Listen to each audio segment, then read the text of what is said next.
politicians out of this thing. Yeah, Kenton, I'm right there with you. Here's a good thing that happened, but who was the person that initiated this happening, and did that go correctly? Dono, you've got now the government stepping in effectively and making sure this thing moves forward. Where do you say? It's a good thing, but how we got there is a little funky. Well, and another thing about how we got there is clearly the NCAA, they buckled under public and political pressure. I'm glad they finally did the right thing, but they tried to blame this on North Carolina for why now is the time that they chose to grant the waiver, which I thought was incredibly weak by the NCAA. So the NCAA is saying that, well, now we have received in the latest application new information that North Carolina had neglected or failed to give us in the previous 8 attempts that they tried to get him this waiver. And so now we have no choice but to grant it, which is like, okay, you don't think North Carolina, even before the politicians started stepping in, which I'm with you guys, I don't love that either, because the government has enough things on their plate without being forced to that they can't handle college football left and right. Like there's plenty of other things going on in Washington, D.C. right now where this seems like a bridge too far. But I just thought with the NCAA, only the NCAA can find a way to do a good thing and still make themselves look like clowns by doing it, because trying to put it on North Carolina for why he finally gets cleared for week 6, that was one of the things that immediately I raised an eyebrow at. And I want to just say this about that whole, like the NCAA trying to throw North Carolina under the bus thing. Say it with your chest. Say what happened and how it happened. Right. I'm a big proponent of name names or keep it on the playground. Say what was shared that was new. In previous statements, they did not share with us that this specific thing had happened. We can show the documentation and proof to prove that this thing did not happen. Yeah. And if you don't do that, then at that point, you leave it up to speculation, which I don't know if you know this, NCAA, but dating back to Brian Bosworth, the Boz and the Mohawk, you all have looked like idiots. Dating back to the creation of the word student athlete, where you did it to keep a young man from getting workers' compensation after he was permanently paralyzed on the field. You've looked like a little bit of a farce. And now we're in the end game, as Tony Stark would say, because guess what? Your days are numbered. You're heading towards the end of the road for you. And moments like this don't help where, well, if they would have gave us the information. Is the information a lawsuit, brother? Is the information a lawsuit? You can be honest about it. You can be honest. But the information is, I didn't know that Josh Stein had it. He had a locked and loaded court briefing ready for me, and we didn't need those problems. At the end of the day, the NCAA is absolutely a clown show for, again, not saying with their chest, this is what they did wrong, this is how they did it wrong, and this is where we stand on it. We'll allow him to play, but just so y'all know, this is what we didn't have. However we got there, still huge for Tez Walker. Taking the NCAA out of it, for Tez Walker to be on the field, for Mac Brown, UNC to get this. Massive for a kid who deserved it from day one. Interesting development here. You get a car. Nope, you're a walk-on. You don't get a car. Scholarship players at Utah will all get trucked. So I love it. Urban Meyer, former Utah coach, there's a tie-in, went to Florida. He said, I treat my superstars like superstars, my dirt like dirt. The great players get steak and lobster. The bad players get hamburgers and hot dogs. Kyle Whittingham says, all my scholarship players, you get a truck. My walk-ons do not. Kenton Gibbs, we're in an era of NIL and college football where this is not shocking, but boy, it's wild. Listen, the NBA YoungBoy came out with a song called Fresh Prince of Utah, and everybody wondered why. And apparently we see why it was a parade inside his city, because everybody and their mama was getting cars. I mean, is it Kyle Whittingham or is it Oprah Winfrey in a tall white man bodysuit? We need to know. These are questions that we need to know. For those of you who don't know, back in the 90s, that was Oprah's bit. That was her thing. Everyone, reach under your seats, because I'm sure that's how it went down in Utah's team meeting. But very seriously, this is one of those moments where, honestly, I'm not mad at it at all. I'm not mad at it at all. Like, yes, I would have loved to see the walk-ons be included in it, of course. I'm just one of those guys that, the walk-ons, they get beat up on every day in practice. And then, you get beat up on, and now you got to go to your little torn-up Hyundai that's got, 80 recalls on it, and you and Brock Purdy both. You're driving the same car as Brock Purdy. Exactly. And then you got to look at the starting tackle that's putting your head in the dirt every play. Oh, that's a nice Ford Raptor you got there. Oh, well, but no, very seriously, I'm glad that the players are being compensated for all the value that they bring, because let's just be honest. We talked about this plenty of times. When teams win, what happens? All of a sudden, all these new buildings start popping up around the school. Yeah. All of a sudden, all these endowments start growing. All of a sudden, all of these newfound donors want to donate, and every penny ain't necessarily going to the program. So where's the money going? Well, Right. the money is apparently going to trucks for these players, which I'll take it. I'll buy it. I love it. Yeah, Dono, it is the Crimson Initiative, the Utah Crimson Collective that did this. Are you on board with everybody getting trucks? I mean, this seems pretty neat to me. No, I'm on board. Unlike Kenton, my brain didn't immediately go to the walk-ons, because the walk-ons, they get the shaft in every aspect, yeah. right? They do. This is not new. This is not the first place that's happened. 85 scholarship players getting these cars, and this is, they dotted all the I's, crossed the T's. This is a legal NIL deal, and I think this is a pretty cool display of the power of name, image, and likeness, because this does a lot of good for Utah, right? Because every player that they're recruiting is going to say, well, okay, that's pretty cool. They're giving these guys trucks. Like, that's pretty neat. I would imagine there's also a lot of goodwill here for Ram, because these are all Ram trucks, so their name gets in the news quite a bit. I would imagine there's probably a local dealership that's behind this, facilitating the leases, so they get goodwill as well. So I think this is a cool example of NIL working, because, guys, there's a lot of stuff that, that allegedly goes on behind the scenes with NIL. A lot of these like quiet payouts from collectives that aren't really in the spirit of NFL, because the spirit of NIL is really supposed to be advertising. Like, that's what it's supposed to be. A lot of times it's not that. It's just recruiting bidding wars. But I think 100%. In this case, the advertising part of it actually works, because Ram, Utah, the dealerships in question, they get positive PR from this. So I like it a lot. There's ROI here for everybody involved, which is what I think NIL was supposed to be from the jump. This is doing NIL correctly, in my opinion, over at Utah. Now, this week we have a ton of ranked on ranked games, the biggest game of the week being Oklahoma and Texas, the Red River rivalry, the last one in the Big 12 taking place this week. And before we take you out to Houston, we've got Jonathan Davis from Locked On Longhorns, Josh Helmer, John Williams of Locked On Sooners to break down how they think this one will go.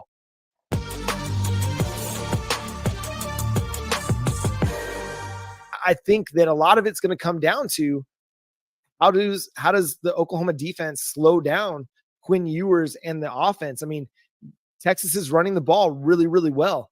And if they can't stop the run, it's going to be very, very difficult for them to slow down Quinn Ewers. And it's not that Quinn Ewers is a bad quarterback, incapable of picking up second and longs, third and longs, but that's where Brent Venables' defense thrives. If they can get Quinn Ewers, the Texas Longhorns, into some second and third and longs, it's going to be a long day for the Longhorns. And I think that's going to be key. That's, to me, the biggest key of the game. Even if Oklahoma can't run the ball themselves, if they can slow down Texas's run game, it'll kind of play into their favor. I feel good about this team. I've been talking about it for months. Oklahoma right now, they're 5-0 against the spread. So playing really, really good. They're putting up points. They're slowing teams down. It's a good defensive team, a good offensive team. So I'm feeling great about where Oklahoma's at heading into this one, even though Texas may still be the better team. We know it's a coin flip game, right? Every single year. It doesn't matter what the rosters look like, what the trajectory of the teams look like, the records look like. Throw it all out the window, as the proverbial rivalry game would state in the rivalry book. But Jonathan, how do you see this one playing out? What's your prediction? Give it to us. Yeah, my favorite questions to ask, the $1 million questions, the questions that the fans are waiting for: who wins, who covers. Right now, FanDuel has it as Texas -6.5. I say Texas wins, Texas covers. This defense has not given up more than 24 points all year. I'm not going to disrespect them and say they're going to do it for the first time this Saturday. I actually have the exact same Alabama-Texas score, 34-24, right? I think it kind of goes the same way, maybe minus the turnovers. I don't see Dylan Gabriel throwing 2 interceptions. I think Texas takes the lead. I think Oklahoma keeps it close, even takes the lead at some point. And then I think in the third or fourth quarter, Texas kind of takes off. But it's a close game all throughout. Texas ends up winning by 10 points in this edition of the Red River Shootout. Once again, 34-24 to move to 6-0. And once again, keep controlling their own destiny en route to hopefully a Big 12 championship and a college football playoff appearance.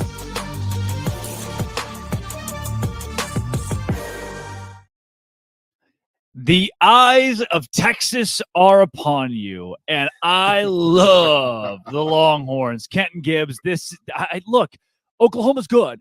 Be certain. They finished under 500 last year. You can try to sweep that under the rug, but to me, they still haven't proven anything. They haven't beaten anybody formidable this season.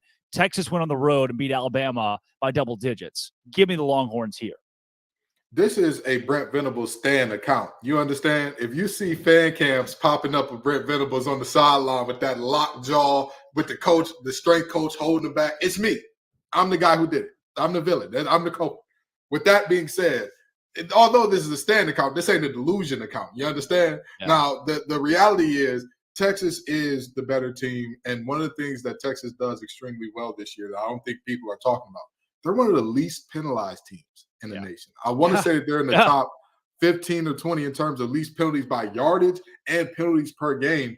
And on top of that, their defense that's the story. We knew Texas offense was going to be special. There was never the question about, oh man, can Worthy and Ewers and company get it together? We knew what was going to happen. We knew the guy backing up Bijan Robinson last year was a stud, and if he played on any other team, he'd probably be a starter, maybe an all-conference guy.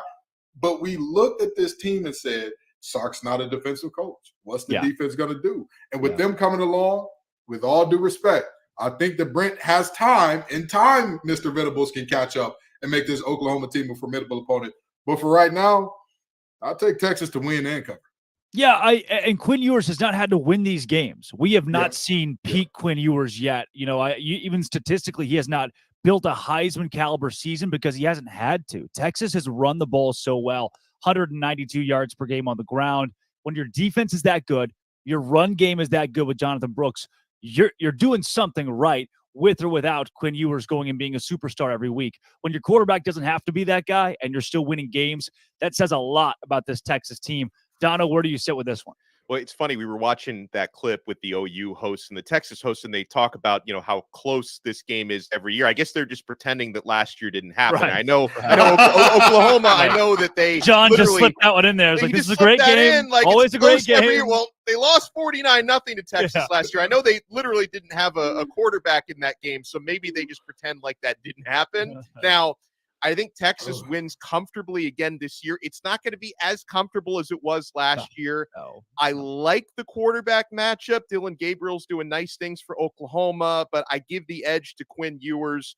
Texas's running game and Texas's running defense, I think, is going to be a big difference in this football game. And that's why I think the Longhorns are going to be very stingy. Just as a neutral, I hope it's a high-scoring game because, guys, I've been watching this for, I guess, over 30 years. I've been watching this matchup pretty much annually, and as someone who has zero rooting interest in either team, I always make it a part of this particular Saturday to watch the Red River rivalry. They used to call it the Red River Shootout. I'm hoping it is a shootout tomorrow because that's what I would like to see. But I just don't think that Oklahoma is just going to have the guns, so to speak, to keep up with Texas because Texas's defense is too good this year. Wait a minute. They changed it from shootout? Yeah. Oh, no. Oh, cancel culture has gone too far. In the moment. No, I'm just joking. I'm just go ahead. It depends on who you ask, right? The shootout shirts are still out there for Texas and OU. Right. I think the Big 12 just wanted to rebrand to, hey, we play defense. So we took the word shootout out of there, right? This matchup on paper, though, ESPN has a 55% chance for Oklahoma to win. A lot of the analytics favor Oklahoma. Really? Because of the easy schedule. That's been a big part of this and I say easy in comparison to Texas, what Texas has done. So for OU, Texas, while on paper, ESPN and other outlets have OU winning, I think if you've watched either of these two teams play, we can all get behind the fact that Texas is the better team. And if they play to their potential, they win this game by 7, 10 points, cover the 5. Speaking of covering, we got some Sell Me Whys coming up. LSU, Missouri. This game is within a touchdown score for two ranked teams. But first, Dono. I want to talk about LinkedIn. Guys, if you're a small business owner, these days every new potential hire can feel like a high-stakes wager for your business. You want to be 100% certain that you have access to the best qualified candidates available. That's why you have to check out LinkedIn Jobs. LinkedIn Jobs helps you find the right people for your team faster and for free. Guys, I've been on the other side of it. I have gotten jobs before through LinkedIn Jobs as an employee, so I know this can work for your business. You add your job and the purple hashtag hiring frame to your LinkedIn profile to spread the word that you're hiring, and people will see it. Simple tools like screening questions make it easy to focus on candidates with just the right skills and experience so you can quickly prioritize who you'd like to interview and hire. It's why small businesses rate LinkedIn Jobs #1 in delivering quality hires versus leading competitors. LinkedIn Jobs helps you find the qualified candidates you want to talk to and faster. Post your job for free at linkedin.com/lockedoncollege. That's linkedin.com/lockedoncollege to post your job for free. Terms and conditions apply. It is time for Sell Me Why. They get worse every week. The undefeated Missouri Tigers will host Brian Kelly's LSU Tigers tomorrow at noon Eastern time, and the line has been moving in favor of Missouri after starting at +6.5 for those Tigers. Now it's down to 4. Here's John Miller of Locked On Missouri to tell you why to take Mizzou. Hey, I'm John Miller with the Locked On Mizzou podcast, and I'm here to sell you on the Missouri Tigers beating the LSU Tigers. And really, it's quite simple. Even though we all know LSU struggled defensively against Ole Miss this past weekend, what you might not know is that Missouri has had one of the elite offenses in the country the past 3 weeks, in particular in the passing game. Now, LSU obviously has a high-powered offense of its own, but Missouri's defense, I would say, is at the very least a solid unit, maybe to above average. And I really don't think the Missouri Tigers, that is, have played their best game yet. So again, if you're going to be betting on somebody, make it Missouri this weekend. It's a lot closer to a coin flip than a 6.5 point spread as it started off, now 4.5 over at FanDuel Sportsbook. So that's why I'm selling you on Missouri. All right, Donna, what do we do with this? Missouri, I mean, this wasn't just a sell me why on the spread. This was Missouri to win outright. On I don't the know money line, baby. I don't know if I can buy this one, Donna. I can't either, even though LSU has never won in Missouri before. They've only played each other 3 times. LSU is 1-2. Their lone win in that series was in Baton Rouge. And I also, listen, LSU should not be ranked. Like the fact that they're ranked with 2 losses and virtually no defense to speak of in those losses. It's upsetting to me. However, I still can't buy it because, man, so much of guys, when I'm actually putting my money on this stuff, so much of it relies on talent. And I do believe, even though Brian Kelly tends to get in his own way a lot, LSU is still the more talented team. And that offense is going to be very tough to stop for Mizzou's defense. So I am going with LSU to get their first road victory at Mizzou and to cover that 4.5 point spread while doing it. He almost sold me. Because LSU is overrated, but I still think they get this done. Yeah. You know, I grew up going to a small church in Detroit, Michigan called Alpha and Omega Reformed Missionary Baptist Church, okay? And one song we used to sing all the time is, I am sold out. My mind is made up, and I'm made up and bought in to Coach Drink. I'm going to tell you right now, Kelly is a farce of a head coach. He is not the guy at LSU. He's not going to get it done. He has not found the ability to take any blame for anything that goes wrong down there. The problem with that is this. The players see that. And everything that head coaches do, everybody says that the program takes the temperament of the head coach. That's what's going to happen at LSU. That lack of accountability, it's going to spread. It's going to spread. Next thing you know, people are going to ask Jay Daniels, why don't you slide? Well, if the offense got more yards, maybe I'd do a better job of getting down and not having to get my clock cleaned every time. And then you ask offensive linemen, well, hey, why aren't you blocking as well for Jay Daniels? Well, if he sat back and hit his drops properly, I'm going to tell you, this is a situation where people are finally starting to see the real Brian Kelly. Because honestly, if we're talking talent, Dono, I believe that they are just as, if not slightly more talented than Florida State. But what happened in that game? Brian Kelly said, my corners keep getting dunked on. It's all right. Single high. They'll be okay out there on an island. They'll figure it out eventually. Eventually never came. Eventually was like the procrastination man from the Amanda Show. Drake told Google that. You'll find out what it is later. I saw with the lobsters, and then the lobsters would come out on the stage. Yeah, okay, all right, you got it. But I have no idea what that reference is about. But we have built a weird merge, Kenton, where Dono's too old, and somehow I'm just young enough. Just right. You know, we're like the three little bears in their porridge and all that good stuff. They weren't all little, Kenton. They weren't all little. I'm sorry, Mama and Papa Bear are little bears in my heart, but the reality is, they're close to my heart, just like Coach Drink is close to my heart, and that guy has got me sold. I'm buying Mizzou running outright. Plus 164 on the money line from Mizzou this week. We got one guy. We got two of us. Two of us are taking LSU, and Kenton Gibbs on Mizzou. Dono almost sold. I'm splitting it down the middle with the Tigers. yeah.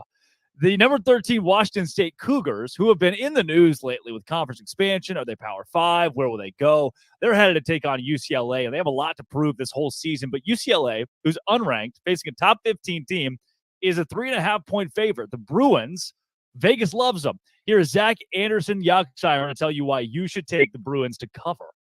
The Bruins are getting the points at home versus a top 15, top 16 team against Washington State. Not unheard of, but it's doable. How do the Bruins do it? I think they're going to cover because they've got a defensive line that's most unlike the majority of the Pac-12 teams, and especially unlike anything Washington State and Cam Ward has faced this season. The Bruins have been forcing turnovers. They're in the top 25 in forcing turnovers, having forced 9. I think UCLA gets Ward down at least 3 times with 3 sacks, quite a few tackles for loss, led by Leatu Latu, and I think they forced Cam Ward to throw his first interception. All that, and I'm not sure the Cougar defensive line is as dominant as Utah's will be or was against UCLA and Dante Moore. I think Moore, after the bye, has a rebound game, and the Bruins put up some much better offensive numbers coming off a bye, just like Washington State.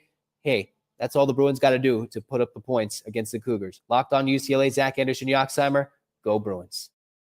Hey, guys, I got to ride the hot hand here with Washington State. When they have so much to prove this season, and wins don't exactly equate to a brand building or a team going to a Power 5 conference. They could go undefeated, win the national title, and still not get that. But at the same time, the echo in the locker room is that that's the case. Jake Dicker, for him, that's the case right now. So I'm going to take Washington State here. UCLA, noon. There may be 15,000 people in that stadium. The atmosphere is not going to play a role in this. They put up 7 points against a Utah team that got thrashed by Oregon State, who Washington State beat. Transitive property doesn't work in college football, but it does for me right here.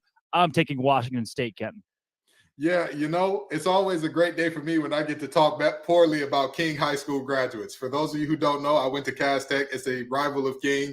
We're rivals with one another. Dante Moore graduated from King. And I'm going to tell you this much. Dante Moore will be Dante less this game. I'm telling you what, this Washington State defense does not get their proper respect.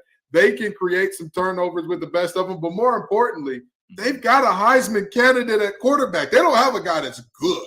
And Cam Ward, that man is a freak of nature. I look at him and I think to myself, he is what I expected De'Aaron King to be when he went to Miami, had it not been for the injuries and whatnot. When I watched De'Aaron King play when he was healthy, I see Cam Ward's I see the translation and the overlap right there. Two guys that are freakishly athletic, but they also have that timing and that rhythm and that, I know where the window is, where I need to hit it. I'm telling you, UCLA's defensive line is good, but it's a small thing to a giant for a quarterback who doesn't depend and rely on creating out of chaos. He's a guy, I like it in structure. I like to know once I hit the top of my drop, the ball needs to be delivered here. And Cam Ward does better than anybody in the country just about. So that's why I've got the Cougs taking this one. Dono, does the board agree here? The board does agree. I wanted to make the case for UCLA, but honestly, the only reason why the spread is only 3 is because they're the home team. And then Drake, you made a good point about the fact that it's a noon game local time. And, Los Angeles is a lot like Miami where I live. It's hard to get people out for a noon game. It's a similar sort of culture out there. And also, I will take that solid experienced defense against a true freshman quarterback. Now for UCLA, they are coming off the bye week, which can be a good or a bad thing. Sometimes people maybe just assume, you're well rested. A lot of times teams come out flat after bye week. So for a lot of different reasons, I'm taking Washington State to cover. This probably should be more like a 5.5-point spread. The fact that it's only 3, I see opportunity here. He is the 4th host of Locked On College Football Kickoff Live, Kevin Borba, who joins us every week. The Colorado Buffaloes have lost their last 2 games against Oregon and USC, now 4.5-point favorites against the Arizona State Sun Devils in Tempe. That line opened at 5.5. Here is Kevin Borba again of Locked On Buffs to sell you why Coach Prime's team can cover. I'm Kevin Borba, and I'm the host of Locked On Buffs, and I'm going to tell you exactly why Colorado's going to cover the 5.5-point spread against Arizona State this weekend. They are traveling on the road to Tempe, Arizona. Could be a tough one. It's going to be a hot one for sure. But here's the thing. Colorado just got embarrassed 2 times in a row against Oregon and USC. Played a lot better against USC. But this Arizona State team is struggling at quarterback. Their defense is solid, but their offense struggles to keep up. And I think that's where Colorado comes into play. And I think Colorado wins by double digits. I think Colorado could outscore them. I think they can make this what should be a shootout, but I know Arizona State's offense cannot keep up with them. So with that being said, Deion Sanders, Shadur Sanders, Jimmy Horn Jr., Omarion Miller, the star of last week's game against USC, they're going to pop off this weekend, and Colorado is going to cover against Arizona State. And they're also going to get back in the win column after 2 straight losses, pick up some momentum, and get the hype train back on and back going. Colorado, they're coming, as they've been saying. Kent, now I want to get your thoughts on this one first, because here's what I see. Growing up in the SEC, I'd watch Arkansas play Alabama one week, LSU the next week, then play Vanderbilt. And it would depend. You had 2 really tough games, 2 really tough losses. You either beat the brakes off somebody, let off some steam, or you get caught up, tripped up by a team that you should beat. When you play that easy opponent that you expect to win by a lot against, that can create issues within the locker room from a mentality standpoint. As somebody who played the game at the collegiate level, where do you sit with a matchup like this?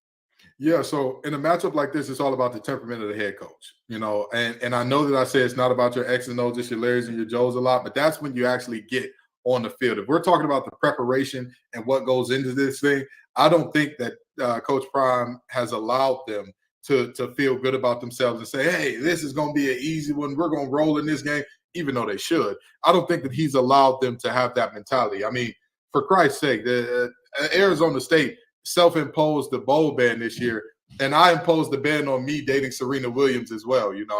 I know that she's married to a billionaire with a child, but I imposed the ban on myself. You can't do it. You cannot do it. I said I need to be fair to the other men of the world, especially Alexi, her husband, and all that. And I said, I need to put this ban on myself, So much like Arizona State, I'm banning myself from things that weren't going to happen anyway. And I don't think this game would have helped their toll to get there. I think that Colorado rolls in this one, and Kevin Borba, we have him on for a 6th and 7th straight week to talk more Colorado, even during their bye week. Yeah, Dono, who do you ride with this one? I ride with Colorado for the 2nd straight week. # I'm with Borba. This spread is ludicrous. Arizona State is one of the worst Power 5 teams. I don't care. They could be playing in Tempe. They could play in Timbuktu. It doesn't make a difference where this game is played. Colorado is going to win this game, like Borba said, at least by a couple of touchdowns. Arizona State is awful. And, I'm going to co-sign on what Kenton said about, Deion probably instilling these guys with the right mentality for a game like this. I'm seeing evidence of his tough love paying dividends, because a couple weeks ago, Deion was very vocal about top recruit in the country who's a true freshman in their class, Cormani McClain, the former 5-star cornerback who, even after Travis Hunter first got injured, McClain wasn't getting on the field. And Deion was talking about not enough work ethic, not enough playbook study, that he's just not checking off the boxes. Well, McClain finally did get on the field against USC, and he played pretty well. And I was watching him pretty closely. He looked like a man possessed out there. So it seems like the motivational tactics that Deion is using are working, at least on certain players. And yeah, listen, Colorado is just, they're going to score a lot. And, Borba mentioned something about it being a shootout. And then, Brandon Olson, our producer, made a great point in our chat. Arizona State hasn't put 30 on anybody this year. So it's not going to be a shootout. I think it's going to be pretty lopsided, where Colorado is going to score and Arizona State's going to run out of juice at some point. Yeah, I think Jaden Rashada is a good quarterback, albeit young. I mean, he's going to be someone who makes college football teams unhappy in the Big 12 as Arizona State makes that move. Colorado defensively allows 480 yards per game. That is a lot of yards. So I can see where the shootout mentality comes from. I mean, look, Arizona State should score 24, 28 points on this Colorado defense, as most teams have been able to do here. Obviously, this is a very much an inferior opponent for Colorado, but if they score 28, Colorado scores 56, you're still covering 4. So give me the Buffs as well. The entire panel agrees. Tell you what, let's do some booms or busts. Who around the country impressed you last week? Who has lost it all? That is coming up. But first, Dono. Well, first, my friends, we have to talk about FanDuel. You can snap into action this NFL season, this college season. I mean, we've just been giving these crazy odds to you guys. You can jump into action with FanDuel, America's #1 sports book, because right now, new customers get $200 in bonus bets guaranteed when you place a $5 bet. That's $200 in bonus bets, win or lose. If you've been thinking about joining FanDuel, there's no better time to get in on the action. The app is so easy to use. There's a wide range of betting options, including spreads, player props, which I love so much, over-unders, and more. So visit FanDuel.com/lockedon and kick off the NFL season. FanDuel, official partner of the NFL. Thank you to our Italian ad reader. Boom or bust this week in college football. Look, I'll start it off with a boom team that we talked about already on this show that we have not talked about maybe yet until this week. It's the Missouri Tigers. Look, I get it. The schedule to this point has maybe not been elite. There have not been a ton of reasons to turn your eyes over to Mizzou and see what they're doing. But at the same time, they are undefeated, top 25. And Kenton, you already said it. Eli Drinkwitz is doing something at Missouri right now that the nation's not looking at, and it's kind of how they like it. This is what Mizzou does. They come in, fly under the radar, play well. And Drinkwitz, who was effectively coaching for his job, has now gone 5-0. Granted, again, their biggest wins against Kansas State. Their conference win is against Vanderbilt. They've got to prove it against LSU this week. But my boom, undefeated 5-0 Missouri Tigers, who I thought at this point could have been 3-2, especially with a disappointing loss they almost suffered to Middle Tennessee State. Kenton, who's your boom or bust? You know, I'm from the home of the player haters ball, and so I want to start off with a bust first, okay? South Carolina has continued to look worse and worse throughout this season. So much so that them playing Georgia close was a victory. I'm sorry, what? Brother, this is not a coach in year one. This is not a coach that's, hey, we're in our first year of a rebuild. We don't know what's going on. At the end of the day, I knew that there were going to be problems with that team when they were scrambling and adding defensive linemen who they said were going to be in the rotation a week before the first game. Yeah. I knew there were going to be problems, but boy, have they appeared in a major, major way. Shane Beamer is undoing a lot of goodwill that Pops has given him on the sideline just from that last name. It is looking nasty. It is looking ugly. And I'll tell you what, we joke all the time about LinkedIn Billy. Billy might not be the only coach that ain't a coach in the SEC at the end of this season. I'm just saying. Dono, boom, bust. What do you got first? I'm going to go boom. I'm going to give you a boom 1A and a 1B because I do have to give some love to the team that I It's so positive every week, Dono. It is so positive. I try. Positive. I'm always smiling. Boom. And that's why I had to bring my player haters energy. I had to balance it out. The happy Italian guy from FanDuel. I will have a bust later, but I want to give a boom to Miami. They're favored big against Georgia Tech tomorrow, so hopefully they can live up to that hype because they're supposed to win the game by 20 against a Georgia Tech team that just lost to Bowling Green last week. But I watched a lot of improvement before my very eyes. Last season, Miami had the 107th ranked offense in college football. They're up to number 7 right now. Tyler Van Dyke is very quietly the top graded quarterback in the country per Pro Football Focus right now. And the Hurricanes have the number 1 rushing defense in the country. They were dreadful at that as well last year. So I want to give some love to Miami. But I also want to give a boom, staying in the ACC. I know I got Kenton's attention with this one, Locked On ACC. North Carolina. I mean, UNC, they've taken care of their business. They're off to a nice 4-0 start. And they get Tez Walker back. We'll see how much he plays against Syracuse tomorrow. And UNC plays Miami next week, so I would imagine Tez is going to be ready for a significant workload for that game. So you're taking already an excellent offense and making it even better by granting Walker that waiver to play. So UNC to me is another team that's booming. You know, there are some obvious busts as I go into mine from last week. You talk about a Houston team that's been really terrible, even sticking in the Big 12, UCF, that fall apart against Baylor. I mean, a historic, monumental fall apart as they tried for their first Big 12 win. Then there's Arkansas, who struggled so mightily in the SEC under Sam Pittman, who's now been here 4 years. And the Florida Gators, who, it goes without saying, are just really, really bad at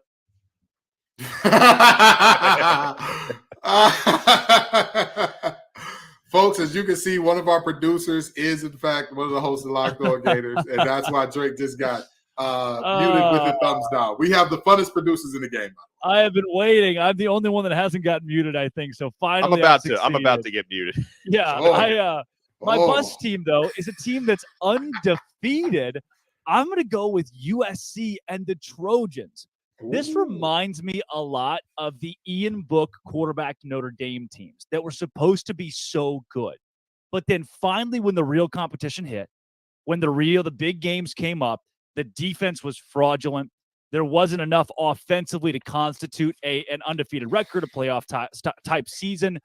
When I look at USC, I see a really, obviously, an elite quarterback, but the pieces around him, the defense especially after this 48-41 win against Colorado, and the way that it all kind of fell apart there at the end where Colorado had a chance to go win. At the first half, I'm thinking, all right, USC's legit. The defense looks good. Then came the fall apart. I'm not buying USC. To this point, I still think this team finishes in the 9-3, 10-2 range. They're not going to the college football playoff. The defense is not good enough.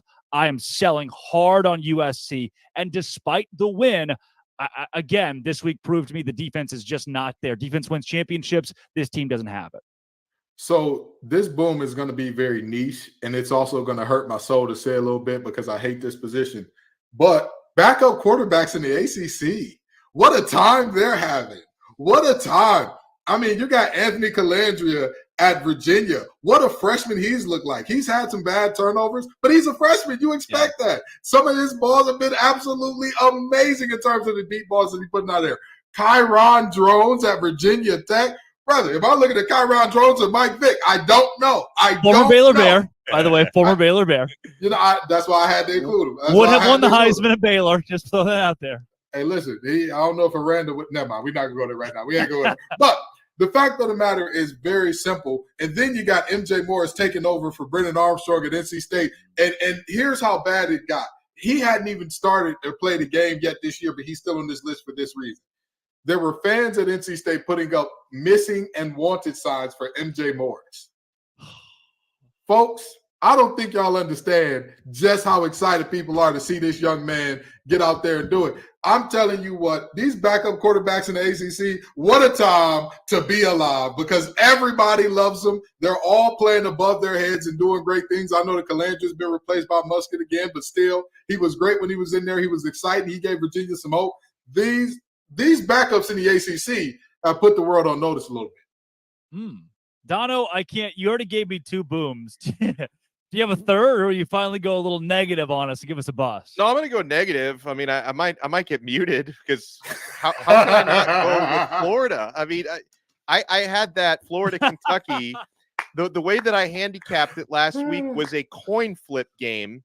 Florida, not only did they lose 33-14, they allowed one human being to rush for 280 yards and 3 touchdowns. Ray Davis is still scoring touchdowns. I had questions about Florida's offense. Now I've got even more questions about their defense. That's my bust. Oh, the Florida Gators certainly were a bust this week after not just a loss to Kentucky, but they got killed. They really got killed. Guys, let's keep a conference confidential conversation going with these leagues that have these hopes of getting 2 teams in. Kirby Smart came out this week and said every team, Vanderbilt included, should be ranked in the SEC. Not, hey, we're in a down year, or hey, we need to clean some stuff up. Georgia has not looked crisp. Kirby Smart's excuse, every team in the SEC is good. Maybe there's some validity to that. You just don't often hear head coaches say it. Although I don't see the SEC as a league that can get 2 teams in. I certainly don't see the Big 12 that way or the ACC. The Pac-12 seems, oddly enough, at second in this race behind the Big 10. Is there another conference that's not the Big 10 that can get 2 in, Dono, or is it only the Big 10 that can do it? Well, okay, first of all, let me address Kirby Smart's comments because, like, you can buy that argument some years that, oh, the SEC, they're just beating up on each other because they're so good. They've got a losing record out of conference. So how do you reconcile that? And listen, man, I'm not saying the SEC's dead or anything like that. I'm sure they're going to continue to be. I mean, the Big Ten is obviously strengthening as well, but the SEC is going to continue to be a preeminent conference in college football. Can we just admit they're having a down year, or they've had a down, half a year so far? Apparently, Mr. Smart cannot admit that, but no. And Dono, there may be only one conference, and it's the dying conference, that can say they're not having a down year. I mean, when you look at the ACC is missing its powerhouse Clemson, when the Big Ten is missing, is Ohio State fraudulent? Are they good? I mean, there are some leagues right now that are trying to scratch and claw towards, hey, we're still relevant. The Pac-12 being the only one who's truly had consistency this year. Yeah, right. And that's true. But I will say, as far as getting 2 teams into the playoffs, the Big Ten looks far and away the most likely right now. Yeah. Now, obviously, only one of them can win the conference championships, and Michigan and Ohio State do have a regular season matchup against one another, but they're both in the top 4, and Penn State is in the top 6. So, yeah, the odds are just in the favor of the Big Ten right now. And, I think Ohio State, who looked a little rocky at the start of the year, I think that's a situation where they're going to continue to kind of figure it out as the season goes on, and McCord is going to get more comfortable at quarterback. So I absolutely see the Big Ten as the most likely to get 2 in this year. Yeah. I 1,000% agree. And I'll tell you this much. Kirby Smart is not, he's being very unserious. Kirby has done a lot of unserious things. For example, having his defensive end, Nolan Smith, saying, y'all thought that we were a 7-win team. Nobody thought that, Nolan. Your head coach is on substances that would get you kicked out of the NCAA. You understand? That's the only way that anybody would actually have him believe that people thought you were a 7-win team, especially with the schedule. But now, moving on, the Big Ten is definitely the guys, because you got Michigan, you got Ohio State, you got Penn State, you got multiple teams that not only look good, they look dominant. They look dominant. And not only are they dominant in conference in terms of beating up on the other team, they're beating up out of conference. Out of conference, who wanted to see those teams this year? Who was saying, oh, yeah, I want to see Penn State. Oh, yeah, bring Ohio State on. Ohio State, for all the people say about them and whether or not, listen, Ryan Day embarrassed himself by going at Lou Holtz. But they got a top, 15 win in that game? Like, at the end of the day, a win is a win is a win. That's just, even if they put 10 men on the field, you can't coach the other team. That's not his job. Marcus Freeman, you got to put your 11 out there. So the reality is the Big Ten is the only conference to me that has a shot at this thing, because the Pac-12 is defense optional. The Big 12, I don't see doesn't exist this year. Let's just not talk about it. I just don't see a world where both Texas and Oklahoma get in, even though they are the 2 likely candidates if there were to be 2 teams from there. And the SEC, they're a joke this year. They're a joke. 3-6 out of conference. You're a joke. Looking terrible all throughout. Losing games that you should not. You're a joke. Because let's be honest, let's stop saying losing games you shouldn't. At a certain point, that's who you are. That's who you are. We got to accept that Money Milroe not being able to throw. That's who you are. Brian Kelly, that's who you are. Jimbo being Jimbo, that's who you are. We don't have to keep lying for these guys. It just means more. It just looks like it means just as much as it does to everybody else this year, huh? Now, the only way in most of these conferences you get to is the weird hang up of, I beat you in the regular season, you beat me in the conference title. There is a scenario where a 12-1 Texas, 12-1 Oklahoma, who have 2 tight games, make a case for that top 4, who are, by the way, quasi-SEC teams right now. Brett Yormark, the Big 12 commissioner, will not be on hand at the Red River Shootout. Instead, Greg Sankey will, which is just a really, again, further proof that this is an SEC matchup already in the eyes of that conference. In the Pac-12, that's where things get really hairy with, all right, well, now we decided that Utah is not good. And where does USC fall in this? And Oregon has kind of still flown under the radar as a team that's really good. We haven't talked a lot about them. Over in the SEC, if you have a 12-1 Bama, a 12-1 Georgia, no way you keep both out. But it's the question of, does that actually happen in the ACC? Can Florida State be a representative for that conference? And then, of course, in the Big Ten, as we both mentioned, you got Ohio State, Michigan, who both made it in last year. Do they repeat there? Does Penn State sneak in? With this 4-team format, it's going to be really interesting to see if anybody can get to. One thing I do circle here is the amount of teams that just didn't exist to us a couple of weeks ago that I do want to bring up. Kentucky, Duke, Fresno State, Louisville, who is ranked right now in the top 25. There are Oregon State, Washington State, both being top 15. There are teams, Dono, that we were not ready for this season that have been so good that are still not getting the love they deserve despite being big surprises in college football. Yeah, and I'm glad you brought up Louisville because they have a couple things really going for them this year. Number one is they're a good football team, as I expected them to be. And, bringing back Brom to be their head coach, it seems to be paying early dividends. They've also got, by ACC standards, I believe, easiest schedule in the entire conference. Obviously, I'm going to be watching them against Miami, second to last weekend of the year. That's the toughest matchup that they have on paper. Outside of that, if they keep playing the way that they're playing, they could have a 10-2, 11-1 type of year without even really breaking a sweat. So that's definitely a team to keep an eye on, right? If they were to get to the ACC championship and face the likes of a Florida State, I wouldn't imagine it would go very well for them, but that's a good team with a cake schedule, which is a good recipe to have a great record this year. Yeah. Kenton, any of these teams that jump off the page to you as, hey, look, we're not talking about this undefeated darling right now, but maybe they make noise later on? I think that I'd have to agree with Dono and Louisville. I mean, I honestly, as much as I like Devin Leary, I don't think that Kentucky has the goods to make it through the SEC. But if they do, I think that's more of a reflection on the ACC than it is of how good they are. Ray Davis is phenomenal. He's amazing. But the reality is you can put 8 in the box and kind of neutralize that. You can put 7 in the box when they're running some spread looks, and you can neutralize that. So I think that Louisville is a team that is terrifying. And I say terrifying because I've said this on Locked On ACC, and I'll say it here. Louisville is 4 to 5 elite performances from Jack Plummer away from being a college football playoff team. Now, I know that that's asking for a lot. I know that an elite performance from Jack Plummer that's a tall order. That's not exactly your venti at Starbucks. That's that's not your grande at Starbucks. That's your venti. That's your big boy there. That's the one that's coming with all the extra whipped cream and a little crunch on top. But the reality is, Jamari Thrash, superstar, phenomenal. When he gets the ball in his hands, he's electric. Joe R. Jordan, if he's even, he's leaving. If you leave him a crease, it's Katie Diz at the doorstep. Strike up the band, Cardinals reservation for 6 in the end zone. And then you've got a defense that, again, although they've struggled at times, very good at taking away the ball. Ashton Gelati can get home. So that is a team that I'm looking at and saying, all right, they can be something special now. They can be something much more special than I originally believed that they can be.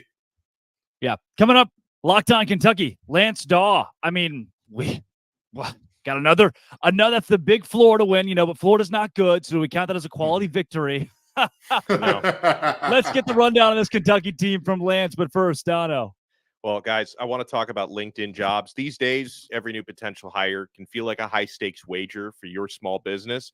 You want to be 100% certain that you have access to the best qualified candidates available, and that's why you have to check out LinkedIn Jobs. LinkedIn Jobs helps you find the right people for your team faster and for free. Guys, there's no downside here. And I know this works because as an employee, I have found opportunities through LinkedIn Jobs before.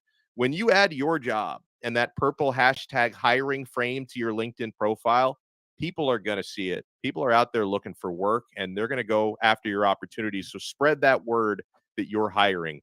Simple tools like screening questions make it easy to focus on candidates with just the right skills and experience so you can quickly prioritize who you'd like to interview and hire. Guys, it's why small businesses rate LinkedIn Jobs #1 in delivering quality hires versus leading competitors. LinkedIn Jobs helps you find the qualified candidates you want to talk to faster. So post your job for free at linkedin.com/lockedoncollege. That's linkedin.com/lockedoncollege to post your job for free. Terms and conditions apply. Coming up, one of our games of the week and a sneaky playoff hopeful. Kentucky, Georgia. Lance Daw joins the show.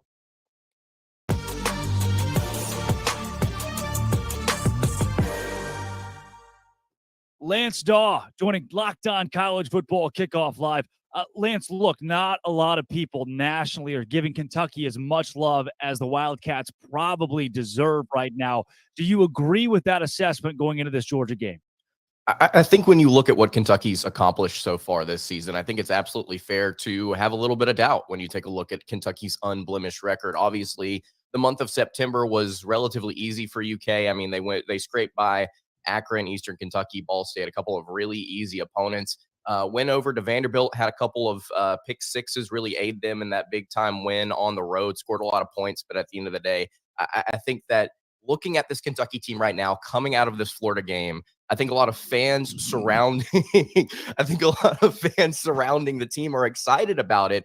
But go and look at that Florida game. I don't necessarily know if that's a situation where you watch Kentucky's ground game really take off. You watch Ray Davis explode for 300 or on nearly 300 yards.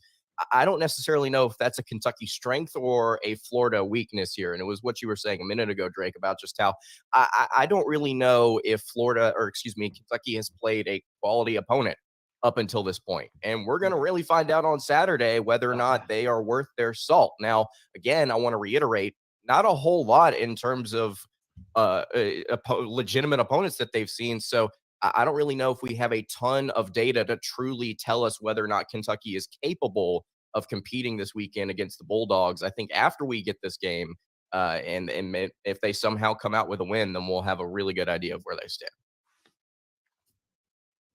Something that I'm always curious about, Lance, is, the matchup against Brock Bowers, Carson Beck. How's that looking on paper?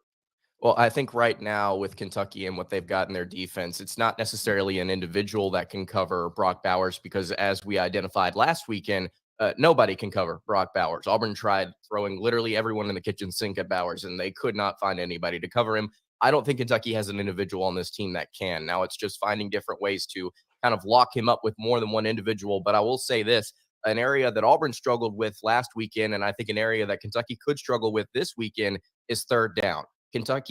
Georgia went to Bowers continuously on third down, and he was always open. I'm really concerned considering Kentucky has had struggles this year getting off the field. I'm concerned that Kentucky may be in for a rude awakening on defense with Brock Bowers. It's just one of those situations where nobody can really stop him, but can you kind of limit him? I don't necessarily know if Kentucky has the dudes to do it. I don't know if the stats necessarily reflect that. So it's a major concern heading into this weekend. Yeah, and I'm sorry for bigging up Louisville so much here in this last segment. I know it hurt your heart a little bit to hear that. But with that being said, tell me what about this Kentucky team that the rest of the world – tell me what it is about this team that the rest of the world doesn't know that they need to get acclimated to, right? Because anybody who watches Kentucky play, even as a casual fan, you're going to hear the name Ray Davis, Sweet Baby Ray, Babyface Ray. You're going to hear about Ray all day long. But tell us, who are the unsung heroes that if this upset is to be pulled off, this guy will be a massive part of it? Well, I think right now Kentucky, one of the most impressive things that they've done so far this season is they've really maintained a strong turnover margin, which is something that they were not able to do over the past couple of seasons underneath defensive coordinator Brad White. I think right now when you look at Kentucky and what they've got going on that defensive end, I think they've got a lot of different guys in the secondary that you have to be impressed with. I'm so sorry. I'm trying to pull up his last name because I always botch it on my show just to make sure that I don't botch Maxwell Hairston's last name. He currently has 3 interceptions on the season. 2 of them have been returned for touchdowns. He has been a game changer for the Wildcats so far this season. Kentucky's got a number of different guys in the secondary that have been, I don't necessarily know if lucky is the right word, but just in the right place at the right time when it comes to creating some of these turnovers and immediately turning into points. But look across this defensive backfield. I think that you could find a number of different guys. If you want to talk about unsung heroes, Trevin Wallace, Alex Afari, like I said, Maxwell Hairston. You've got several guys on this back end that you have to be really impressed with the way that they've played so far this season. I think Kentucky and their secondary is maybe a little bit underrated so far this year. And I think it could be a big help for them in some conference games, maybe some more home games here where they start to create some turnovers and it really starts to create a gap between them and whoever the opponent is, because Kentucky has proven if you're going to give us the takeaways, we will cash them in for points. And they have made people really pay for that. So I would have to go with this secondary as a whole, but Maxwell Hairston has been an excellent, excellent player. Lance, elevator pitch here. In short, will Kentucky make the playoff? I would say that Kentucky's got a legitimate shot if they win this weekend. I think that the SEC East outside of Georgia has a lot of really solid but not elite teams. Anybody can beat anybody this year. I think Kentucky's strength in the trenches. I do like this D-line, but man, this O-line last weekend, if they play like they did last week against Florida, if they do that again for several SEC games, you're not a fan. You're not a fan. Somebody take away Brendan's thumbs down. Take away his thumb down and his mute feature. Snatch them both. Ali, Zach, get him out of here. Get him off the controls, please. Ali, I'm sorry, not Ali. Ali. Get him out of here. Get him out of here. I think right now Kentucky's passing offense is still a work in progress. I believe with the plethora of receivers that Devin Leary has to throw to, this can be a better offense as the year goes on. Maybe we see that. Maybe we see Kentucky, start to strengthen that area of their game, and they win some games here down the road. They beat Louisville by 1 million at the end of the year, and we call it a day. Wow. Elevator to the top of the Empire State Building. That's Lance Daw. Locked On Kentucky. Lance, thanks for joining Locked On College Football Kickoff Live. Yes, sir. Absolutely. Thanks, Lance.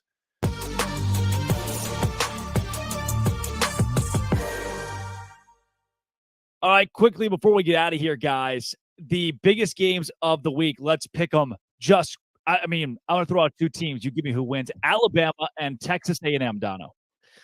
Alabama is going to win that game. I would like to see Texas A&M win it to kind of inject some new blood. I think Milroe's going to be good enough. And I know Max Johnson played well last week. He's taken over for Connor Wigman, who's out for the year. But Johnson, I don't think has enough mobility. I think that's going to be something that hurts Texas A&M down the road. And they're not winning this game. I'm going with Bama. Kenton. Yeah, I've got Bama as well. Again, Jimbo is known for not showing up in these big games, and I think this is another one where Texas A&M falls flat on his face. A&M already got its home win against Alabama a couple of years ago. It's not happening again. Alabama wins it. Oklahoma, Texas, Kenton. Texas, hook 'em horns. I think that Oklahoma will put up a good fight. I think that it'll be closer than many people think it'll be, but too much Quinn Ewers. I think that he has this Heisman moment in this game and kind of inserts himself into that conversation. Texas covers the 5 points for me, Dono. Yeah, I think Oklahoma puts up a good fight for 2.5 to 3 quarters, and then the Horns pull away. LSU and Missouri. Give me the Tigers of LSU, Kenton. Listen, y'all heard me. I'm with Drink. I'm with my guy Eli Drinkwitz because again, there's only one coach in this game who has not snatched defeat from the jaws of victory so effortlessly at such a high clip. And his last name ain't Kelly. He's not part of the Tiger family. He's just a Missouri Tiger. Dono? Point well taken, but I'm going to go with the Tigers of the Bayou Bengal variety still to win a close one. Kentucky and Georgia, just for fun. Give me the Wildcats this week on the road because at some point the magic has to run out. Georgia's been just pretty bad in a couple of games despite winning. I'm going to take Kentucky despite you guys likely not, Kenton. Here's the thing. I'm with you when you're right, Drake. I'm with you when you're right. And let me tell you this. I feel like they're one Devin Leary breakout game away from beating Georgia. But I'm not sure if Devin Leary delivers a breakout game here. I thought that last week would be the week, and he was good. Wasn't great last week. I got Georgia winning a close one, but don't be surprised if Drake comes over here with his shades talking about he bought receipts, baby, next week. I got toes. I have 11 toes now if it happens. There you go. There you go. Yeah, but listen, obviously Georgia hasn't looked as dominant as expected. They've earned enough benefit of the doubt from me based on the last couple of years for me to say they're doing enough to win games, and that's going to continue this week. I love it. That Kenton Gibbs from Locked On ACC and Locked On Wolfpack, Alex Dono of Locked On Canes. I'm Drake Tolt from Locked On Big 12. Thanks for making this your lunchtime listen every single Friday. This has been and always will be Locked On College Football Kickoff Live.